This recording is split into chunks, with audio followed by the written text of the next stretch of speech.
ನನ್ನ ಮಗಳಿಗೆ ಒಳ್ಳೆ ಕಡೆ ಸಂಬಂಧ ಸಿಕ್ಕಿದೆ. ನಾವು ಕನಸಿನಲ್ಲೂ ಇದನ್ನ ನೆನೆಸಿಲ್ಲ, ಇಂಥ ಸಂಬಂಧ ನಮ್ಗೆ ಸಿಗುತ್ತಂತ.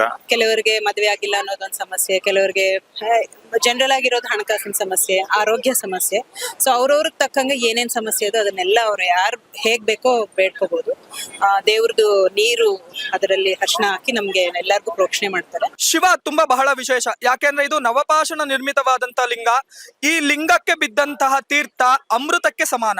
ಯಾರು ಭಕ್ತಾದಿಗಳು ತೀರ್ಥ ಸ್ನಾನ ಮಾಡ್ತಾರೆ ಅವರಿಗೆ ಯಾರಿಗೆ ಉದ್ಯೋಗ ಪ್ರಾಪ್ತವಾಗಿಲ್ಲ, ಇನ್ನು ಕಂಕಣ ಭಾಗ್ಯ ಕೂಡು ಬಂದಿಲ್ಲ, ಅಥವಾ ಇನ್ನು ಸಂತಾನ ಭಾಗ್ಯ ಆಗಿಲ್ಲ, ಈ ರೀತಿಯಾದಂತಹ ವಿಚಾರಗಳು ತೀರ್ಥ ಸ್ನಾನಕ್ಕೆ ಬಂದು ಹೋದ್ಮೇಲೆ ಇಲ್ಲಿ ಖಂಡಿತವಾಗ್ಲೂ ಎಲ್ಲರಿಗೂ ಭಕ್ತಾದಿಗಳಿಗೆ ಒಳ್ಳೇದಾಗುವಂತದ್ದಾಗತ್ತೆ. ನಂಬರ್ ಕೊಟ್ಟಿರ್ತೀನಿ, ಅದಕ್ಕೆ ಮೆಸೇಜ್ ಮಾಡಿ. ಅದಕ್ಕೆ ಮೆಸೇಜ್ ಮಾಡೋದ್ರಿಂದ ನಿಮಗೆ ದೇವಸ್ಥಾನದ ವಿಳಾಸ ಮತ್ತೆ ದೇವಸ್ಥಾನ ಯಾವ ಸಮಯದಲ್ಲಿ ಓಪನ್ ಇರುತ್ತೆ, ಯಾವ ಸಮಯದಲ್ಲಿ ವಿಶೇಷವಾದಂತ ಪೂಜಾ ಪುನಸ್ಕಾರಗಳಿರುತ್ತೆ, ಆ ಮಾಹಿತಿಗಳನ್ನೆಲ್ಲ ಕಳ್ಸಿಕೊಡುವಂತದ್ದಾಗತ್ತೆ.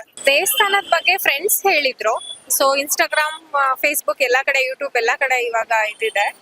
ಸೊ ನಮ್ಗೆ ಗೊತ್ತಾಗೇನೆ 1.5-2 ವರ್ಷ ಆಯ್ತು. ಬಟ್ ನಮ್ಗೆ ವರ್ಕ್ ಸ್ಕೆಡ್ಯೂಲ್ ಅಲ್ಲಿ ಬರಕ್ ಆಗ್ತಿರ್ಲಿಲ್ಲ. ಸೊ ಇದು ನಂದು 8ನೇ ಸ್ನಾನ, ತೀರ್ಥ ಸ್ನಾನ ಮಾಡ್ತಾ ಇರೋದು. 8ನೇ ಸ್ನಾನ ಮಾಡೋದ್ರೊಳಗಡೆ ನಾವ್ ಅನ್ಕೊಂಡಿರೋದು ಒಂದ್ ಕೆಲ್ಸ ಆಗಿದೆ. ನಾನು 2 ಸಂಕಲ್ಪ ಮಾಡ್ಕೊಂಡಿದ್ದೆ, ಒಂದ್ ಕೆಲ್ಸ ಆಗಿದೆ. ಸೊ ಅದು ಖುಷಿ ಇದೆ. ಸೊ ಏನು ಅನ್ಕೊಂಡಿರ್ತಾರೆ ಅದು ಬೇಗ ಈಡೇರುತ್ತೆ. ಸ್ವಾಮಿಲಿ ಅಷ್ಟು ಶಕ್ತಿ ಇದೆ, ಒಂದ್ ಪಾಸಿಟಿವ್ ಎನರ್ಜಿ ಇದೆ. ಸೊ ಅದು ಒಂದು ಖುಷಿ ಆಗುತ್ತೆ. ಇಲ್ಲಿ ಬಂದಾಗ ಏನ್ ಗೊತ್ತಿಲ್ಲ, ನಮ್ಗೆ ಏನೆಲ್ಲ ಸ್ಟ್ರೆಸ್ ಇರುತ್ತೆ ವರ್ಕಲ್ಲಿ ಆಗ್ಬೋದು, ಲೈಫಲ್ಲಿ ಆಗ್ಬೋದು, ಅದನ್ನೆಲ್ಲ ಬೇಗ ಕಮ್ಮಿ ಆಗುತ್ತೆ. ಅದೊಂದು ನನ್ಗೆ ರಿಯಲೈಸೇಷನ್ ಆಗಿರೋದು. ಸೊ ತುಂಬಾ ಖುಷಿ ಇದೆ. ದೇವಸ್ಥಾನ, ಅದ್ರಲ್ಲೂ ನಾವು ಬೇಸಿಕಲಿ ಶಿವಭಕ್ತರು, ಅದೊಂದು ಖುಷಿ ಇದೆ. ಓಂ ನಮಃ ಶಿವಾಯ.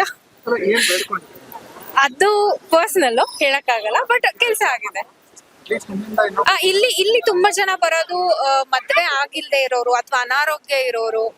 ನಮ್ದೊಂದು ಫಿನಾನ್ಷಿಯಲಿ ಏನೋ ಒಂದು ಇದಿತ್ತು, ಸೊ ಬ್ಯಾಂಕಿಂಗ್ದು. ಅದು ಆಕ್ಚುಲಿ ಲಾಸ್ಟ್ ಟೈಮು ನಾನು ಹೇಳಿದೆ, ಒಬ್ರು ತಗೊಂಡಿದ್ರು, ಅದು ಆಗದೇ ಇಲ್ಲ ಅಂತ ಹೇಳಿದ್ರು. ಅದು 3rd ಪರ್ಸನ್ ಇಂದ ನಮಗ್ ಪ್ರಾಬ್ಲಮ್ ಆಗಿದ್ದು. ಬಟ್ ಅದ್ ನಂಗೆ ಕ್ಲಿಯರ್ ಆಯ್ತು. ಇಲ್ಲಿ ಬಂದು 3ನೇ ಸ್ನಾನಕ್ಕೆ ನಮ್ಗೆ ಅದು ಕ್ಲಿಯರ್ ಆಯ್ತು. ಅದಾಗದೇ ಇಲ್ಲ ಅಂತಾನೆ ಎಷ್ಟೊಂದ್ ಜನ, ಈವನ್ ನಾನು ಅಸ್ಟ್ರಾಲಜರ್ ಹತ್ರನು ಕೇಳಿದ್ದೆ, ಅದಾಗಲ್ಲ ಅಂತ ಹೇಳಿದ್ರು. ಬಟ್ ಆಯ್ತು. ಇನ್ನೊಂದು ಇದೆ, ಸೊ ಇನ್ನೊಂದು ಸ್ನಾನದೊಳಗಡೆ ಅದು ಕಂಪ್ಲೀಟ್ ಆಗುತ್ತೆ ಅನ್ಕೊಂಡಿದೀನಿ. ನೆಕ್ಸ್ಟ್ ಜನವರಿ 11th ಇದೆ. ಅಲ್ಲ, ಈಗ ರಶ್ ಇದೆ ಅಂದ್ರೆ ಯಾರೋ ಹೇಳಿದ ತಕ್ಷಣ ಯಾರು ಬರಲ್ಲ ಸರ್. ಅದ್ರಲ್ಲಿ ಏನಾದ್ರೂ ನಿಮ್ಗೆ ರಿಯಲೈಸೇಷನ್ ಆದ್ರೆ, ಪಾಸಿಟಿವಿಟಿ ಇದೆ ಅಂದ್ರೆ, ಅಥವಾ ನಾವ್ ಅನ್ಕೊಂಡಿದ್ ನಡೀತಿದೆ, ಈಡೇರ್ತಿದೆ ಅಂದ್ರೆ, ಆ ದೇವ್ರಲ್ಲ ಶಕ್ತಿ ಇದ್ರೇನೆ ಬರೋಕ್ಕಾಗೋದು. ಸೊ ಈ ದೇವ್ರಂತಲ್ಲ, ಶಿವ ಅಂದ್ಮೇಲೆ ಸರ್ವರೂಪ. ಯಾಕಂದ್ರೆ ನಾವೇನೇ ಬೇಕು ಅಂದ್ರೂ ಎಲ್ಲಾದ್ರ ಮೂಲ ಶಿವನೇ. ಸೊ ಹಂಗಾಗಿ ಇಲ್ಲಿ ಗುರುಗಳು ಪೂಜೆ ಮಾಡೋದು ಅಷ್ಟು ಚೆನ್ನಾಗಿದೆ. ನೀವೇ ನೋಡಿದ್ರಿ ಅಭಿಷೇಕ ಎಲ್ಲ ಪ್ರತಿಯೊಂದನ್ನು ಅಷ್ಟು ಚೆನ್ನಾಗಿ ಪೂಜೆ ಮಾಡ್ತಾರೆ ಅಂದ್ಮೇಲೆ ಶಿವ ಒಲಿಲೇಬೇಕಲ್ವಾ. ಸೊ ಆ ಒಂದು ಪಾಸಿಟಿವ್ ಎನರ್ಜಿ ಇದೆ.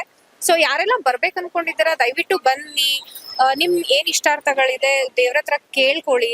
ಅದು ಇಲ್ಲಿ ಬಂದ್ ಕೇಳಿದ್ರು ದೇವ್ರ ಕೊಡ್ತಾನೆ, ಮನೇಲಿ ಕೇಳಿದ್ರು ಕೊಡ್ತಾನೆ. ಬಟ್ ಇಲ್ಲಿ ಬಂದ್ರೆ ಸ್ವಲ್ಪ ಬೇಗ ಕೊಡ್ತಾನೆ ಅಷ್ಟೇನೆ. ಫೇಸ್ಬುಕ್ ಇಂದ ನಮ್ಗೆ ಗೊತ್ತಾಯ್ತು. ಅದೇ ದೇವಸ್ಥಾನ ಬಂದು ಹಳೇದಿ ದೇವಸ್ಥಾನ ಅಂತ ನಮ್ಗೆ ಒಬ್ಬ ಮಾಹಿತಿಯಿಂದ ನಮ್ಗೆ ಹೇಳಿದ್ರು.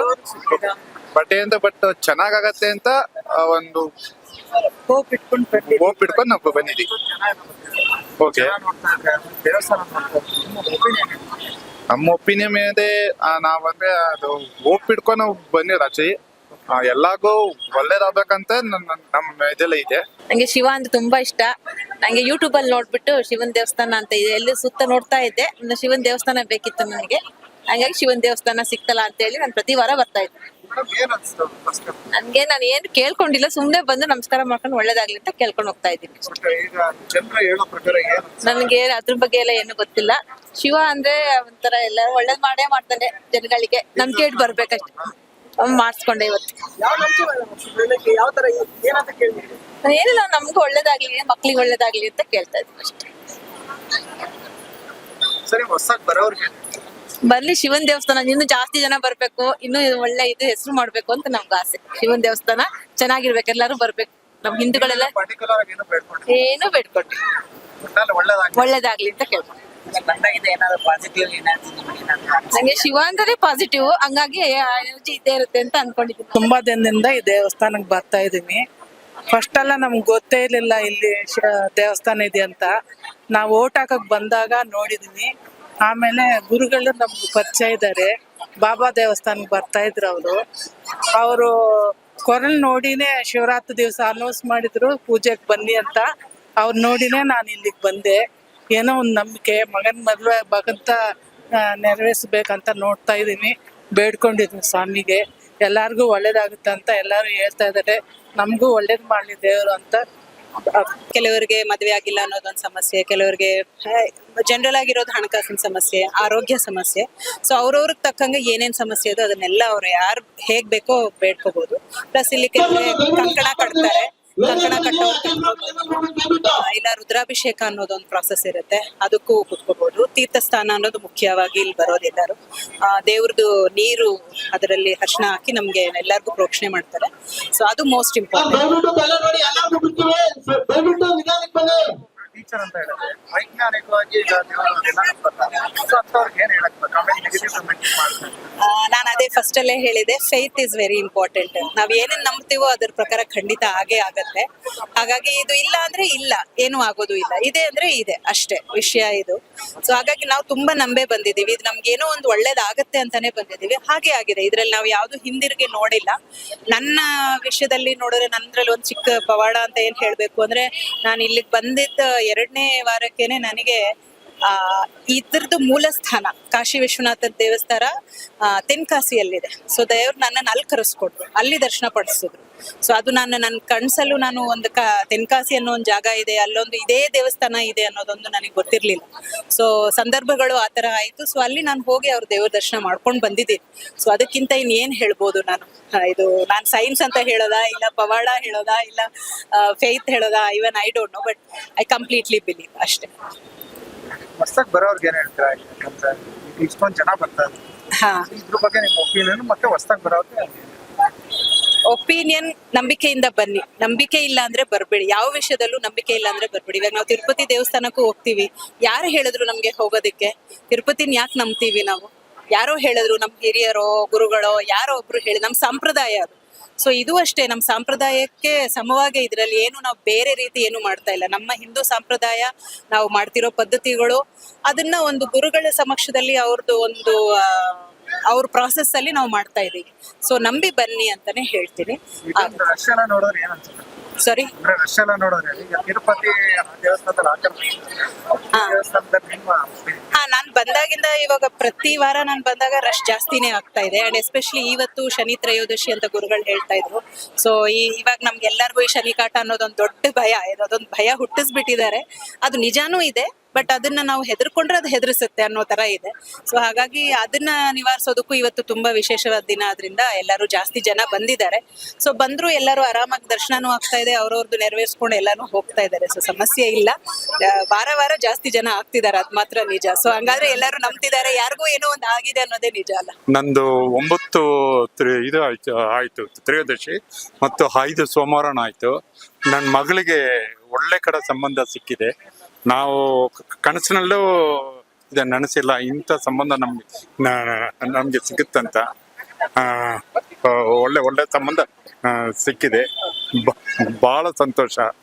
ಎಲ್ಲ ಒಂದು ಭರವಸೆ ಇಟ್ಟು ಬಂದು ಇದು ನನಗಾಗಿದ್ದು ಇದು ನಿಮ್ಗೂ ಆಗ್ಬೇಕಂತ ನಾನು ಕಾಶಿ ವಿಶ್ವನಾಥ ಪರವಾಗಿ ಇದು ಬೇಡ್ಕೊಳ್ತೇನೆ.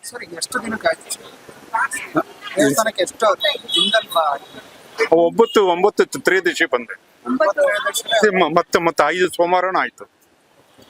ನೀವು ಕೇಳ್ಕೊಂಡಿದ್ದು ದೇವಸ್ಥಾನಕ್ಕೆ ಬಂದ್ಮೇಲೆ ಎಷ್ಟು ದಿನಗಳಲ್ಲಿ ಆಯ್ತು ಅದು? ಇಲ್ಲ, ಅದು ಮುಗ್ಸೇ ಇಲ್ಲ, ಅಷ್ಟರೊಳಗೇನೆ ಆಯ್ತು. ಕೇಳ್ಕೊಂಡ್ ಟೈಮ್ಗಿಂತ ಮುಂಚೆನೇ ಆಗಿದೆ. ಮುಂಚೆನೇ ಆಗಿದೆ. ನಂಗೆ ಇಷ್ಟು ಬೇಗ ಆಗುತ್ತೆ ಅಂತ ನಾ ಕನಸಲ್ಲೂ ನೆನೆಸಿಲ್ಲ. ಅದೇ ಹೇಳೋದಲ್ಲ, ನಾನು ಕನಸಲ್ಲೂ ನೆನೆಸಿಲ್ಲ. ಜೀವನದಲ್ಲಿ ಪವಾಡನೇ ನಡೆದಿದೆ ಅಂತ ಹೌದು, ಖಂಡಿತ ಕಾಶಿ ವಿಶ್ವನಾಥ, ಅಟ್ಟೂರು ಕಾಶಿ ವಿಶ್ವನಾಥ ದೇವಸ್ಥಾನ. ಓಂ ಶ್ರೀ ಕಾಶಿ ವಿಶ್ವನಾಥಾಯ ನಮಃ. ಐತಿಹಾಸಿಕ ಪುರಾಣ ಪ್ರಸಿದ್ಧ ಕ್ಷೇತ್ರ ಶ್ರೀ ಕಾಶಿ ವಿಶ್ವನಾಥ ಸ್ವಾಮಿ ಸನ್ನಿಧಾನ. ಈ ಸನ್ನಿಧಾನದಲ್ಲಿ ಶಿವ ತುಂಬಾ ಬಹಳ ವಿಶೇಷ. ಯಾಕೆಂದ್ರೆ ಇದು ನವಪಾಷಾಣ ನಿರ್ಮಿತವಾದಂತಹ ಲಿಂಗ. ಈ ಲಿಂಗಕ್ಕೆ ಬಿದ್ದಂತಹ ತೀರ್ಥ ಅಮೃತಕ್ಕೆ ಸಮಾನ. ಈ ಅಮೃತವಾದಂತಹ ತೀರ್ಥದಲ್ಲಿ ಯಾರು ಭಕ್ತಾದಿಗಳು ತೀರ್ಥ ಸ್ನಾನ ಮಾಡ್ತಾರೆ ಅವರಿಗೆ ಯಾರಿಗೆ ಉದ್ಯೋಗ ಪ್ರಾಪ್ತವಾಗಿಲ್ಲ, ಇನ್ನು ಕಂಕಣ ಭಾಗ್ಯ ಕೂಡು ಬಂದಿಲ್ಲ ಅಥವಾ ಇನ್ನು ಸಂತಾನ ಭಾಗ್ಯ ಆಗಿಲ್ಲ, ಈ ರೀತಿಯಾದಂತಹ ವಿಚಾರಗಳು ತೀರ್ಥ ಸ್ನಾನಕ್ಕೆ ಬಂದು ಹೋದ್ಮೇಲೆ ಇಲ್ಲಿ ಖಂಡಿತವಾಗ್ಲೂ ಎಲ್ಲರಿಗೂ ಭಕ್ತಾದಿಗಳಿಗೆ ಒಳ್ಳೇದಾಗುವಂತದ್ದಾಗತ್ತೆ. ಈ ಸಾನ್ನಿಧ್ಯ ಬಹಳ ವಿಶೇಷವಾಗಿರುವಂತದ್ದು, ಪುರಾಣ ಪ್ರಸಿದ್ಧ ಕ್ಷೇತ್ರ, 8000 ವರ್ಷ ಇತಿಹಾಸ ಇರುವಂತದ್ದು. ಜನಮೇಜಯನ ಕಾಲದಲ್ಲಿ ರಥಸಪ್ತಮಿಯ ದಿನ ಆಸ್ತಿಕ ಮಹಾಮುನಿಗಳು ಪ್ರತಿಷ್ಠಾಪನೆ ಮಾಡಿರುವಂತದ್ದು ಸಾನ್ನಿಧ್ಯದ ವಿಶೇಷ. ಇಲ್ಲಿ ಪ್ರತಿ ಮಂಗಳವಾರ ಮತ್ತೆ ಭಾನುವಾರ, ಶುಕ್ರವಾರ ಈ ದಿನಗಳಲ್ಲಿ ನಾಡಿ ಜ್ಯೋತಿಷ್ಯ ಹೇಳುವಂಥದ್ದು ಬಹಳ ವಿಶೇಷ. ಮೇಷನಾಡಿ, ವೃಷಭನಾಡಿ, ವಾತನಾಡಿ, ಪಿತ್ತನಾಡಿ, ಸೂರ್ಯನಾಡಿ, ಇಡ ಮತ್ತೆ ಪಿಂಗಳ ಈ ನಾಡಿಗಳನ್ನ ನೋಡಿ ಜ್ಯೋತಿಷ್ಯ ಹೇಳುವಂಥದ್ದು ಬಹಳ ವಿಶೇಷ. ಈ ಜ್ಯೋತಿಷ್ಯದಿಂದ ನಿಮ್ಮ ಯಾವುದೇ ಸಾರ್ವತ್ರಿಕವಾದಂತ ಸಮಸ್ಯೆಗಳಿದ್ರೆ, ಗ್ರಹಪೀಡ ಪರಿಹಾರ ದೋಷಗಳಿದ್ರೆ ಅದರಿಂದ ಪರಿಹಾರ ಮಾಡಿಕೊಡಲಾಗುತ್ತೆ. ಇಲ್ಲಿ ಬಹಳ ವಿಶೇಷವಾಗಿರುವಂತದ್ದು ತೀರ್ಥ ಸ್ನಾನ. ಯಾರು ಸಾನ್ನಿಧ್ಯಕ್ಕೆ ಬಂದು 9 ಪ್ರದೋಷದಲ್ಲಿ ತೀರ್ಥ ಸ್ನಾನ ಮಾಡ್ಕೊಂಡು ಹೋಗ್ತಾರೆ, ಅದನಂತರವಾಗಿ ತೀರ್ಥ ಸ್ನಾನ ಮುಗಿದಾದ ಮೇಲೆ 5 ವಾರಗಳು ಬಂದು ಇಲ್ಲಿ ಸೋಮವಾರಗಳ ಕಾಲ ರಾಹುಕಾಲದಲ್ಲಿ ಬೆಲ್ಲದ ದೀಪ ಹಚ್ಚೋದ್ರಿಂದ ಅವರ ಇಷ್ಟಾರ್ಥಗಳು ನೆರವೇರುವಂತದ್ದಾಗತ್ತೆ. ಆಮೇಲೆ ಯಾರಿಗೆ ಇನ್ನು ಸರ್ಕಾರಿ ಉದ್ಯೋಗ ಪ್ರಾಪ್ತವಾಗಿಲ್ಲ ಅಥವಾ ಸರ್ಕಾರಿ ಉದ್ಯೋಗಕ್ಕೋಸ್ಕರವಾಗಿ ಅವಕಾಶಕ್ಕೋಸ್ಕರವಾಗಿ ಆತುರಿತಾ ಇರ್ತೀರಾ ಅಂತವ್ರು ಇಲ್ಲಿ ಪ್ರದೋಷ ಕಾಲದಲ್ಲಿ ಬಂದು ತೀರ್ಥ ಸ್ನಾನ ಮಾಡಿ 21 ಪ್ರದಕ್ಷಿಣೆ ಮಾಡಿ ಶಿವನಿಗೆ ಬಿಲ್ವ ಪತ್ರೆಯನ್ನ ಸಮರ್ಪಣೆ ಮಾಡೋದ್ರಿಂದ ಅವರಿಗೆ ಸರ್ಕಾರಿ ಉದ್ಯೋಗಗಳು ಪ್ರಾಪ್ತವಾಗುವಂತದ್ದಾಗತ್ತೆ. ಮತ್ತೆ ಇಲ್ಲಿ ಸುಮಾರು ರೈತಾಪಿ ಬಂಧು ವರ್ಗದವ್ರಿಗೆ ಯಾರಿಗೆ ಇನ್ನೂ ಮದ್ವೆ ಆಗಿಲ್ಲ, ರೈತರು ಅಂದ್ರೆ ಹೆಣ್ ಕೊಡಲ್ಲ ಅಂತವ್ರು ಇಲ್ಲಿ ಬಂದವಂತವ್ರಿಗೆ ಖಂಡಿತವಾಗ್ಲೂ ರೈತರಿಗೆ ಇಲ್ಲಿ ಬೇಗ ಮದುವೆ ಆಗುವಂತದ್ದಾಗತ್ತೆ. ರೈತಾಪಿ ಬಂಧು ವರ್ಗದವ್ರಂತ ಅಲ್ಲ, ಯಾರೇ ಬಂದ್ರು ಮದುವೆ ಆಗತ್ತೆ. ಪಾಪ ರೈತರು ಮತ್ತೆ ಈ ಬ್ರಾಹ್ಮಣರಿಗೆ ಬೇಗ ಹೆಣ್ ಕೊಡಲ್ಲ ಅಂತವ್ರು ಬಂದು ಇಲ್ಲಿ ಕಂಗಣ ಕಟ್ಸ್ಕೊಂಡು ಹೋಗೋದ್ರಿಂದ ಖಂಡಿತವಾಗ್ಲೂ ಅವ್ರಿಗೆ ಮದುವೆ ಆಗುವಂತದ್ದು ಬಹಳ ವಿಶೇಷವಾಗಿರುವಂತದ್ದಾಗತ್ತೆ. ಪ್ರತಿ ಶುಕ್ಲ ಪಕ್ಷ ತ್ರಯೋದಶಿ, ಕೃಷ್ಣ ಪಕ್ಷ ತ್ರಯೋದಶಿ ಈ ತ್ರಯೋದಶಿಗಳಲ್ಲಿ ತೀರ್ಥ ಸ್ನಾನ ಇರುವಂತದ್ದು ವಿಶೇಷ. ಮುಂದಿನ ತಿಂಗಳು ಅಂದ್ರೆ ಜನವರಿ 11ನೇ ತಾರೀಕು ಮಹಾ ಶನಿ ಪ್ರದೋಷ ಇದೆ. ಪ್ರದೋಷಗಳಲ್ಲಿ ಸರ್ವಶ್ರೇಷ್ಠವಾದಂತಹ ಪ್ರದೋಷ ಶನಿ ಪ್ರದೋಷ ಮತ್ತೆ ಸೋಮ ಪ್ರದೋಷ. ಈ ಶನಿ ಪ್ರದೋಷದಲ್ಲಿ ಯಾರು ಭಾಗವಹಿಸಿ ತೀರ್ಥ ಸ್ನಾನ ಮಾಡ್ಕೊಳ್ತಾರೆ ಅವ್ರಿಗಿರ್ತಕ್ಕಂಥ ಸರ್ವ ವಿಧವಾದಂತಹ ಎಲ್ಲಾ ರೀತಿಯಾದಂತಹ ಶನಿ ದೋಷಗಳಿಂದ ವಿಮುಕ್ತಿ ಆಗ್ತಾರೆ ಅಂತ ಹೇಳಿ ದೇವಸ್ಥಾನದ ವಿಳಾಸ ಅಟ್ಟೂರು ಗ್ರಾಮ, ಯಲಂಕ, ಬೆಂಗಳೂರು.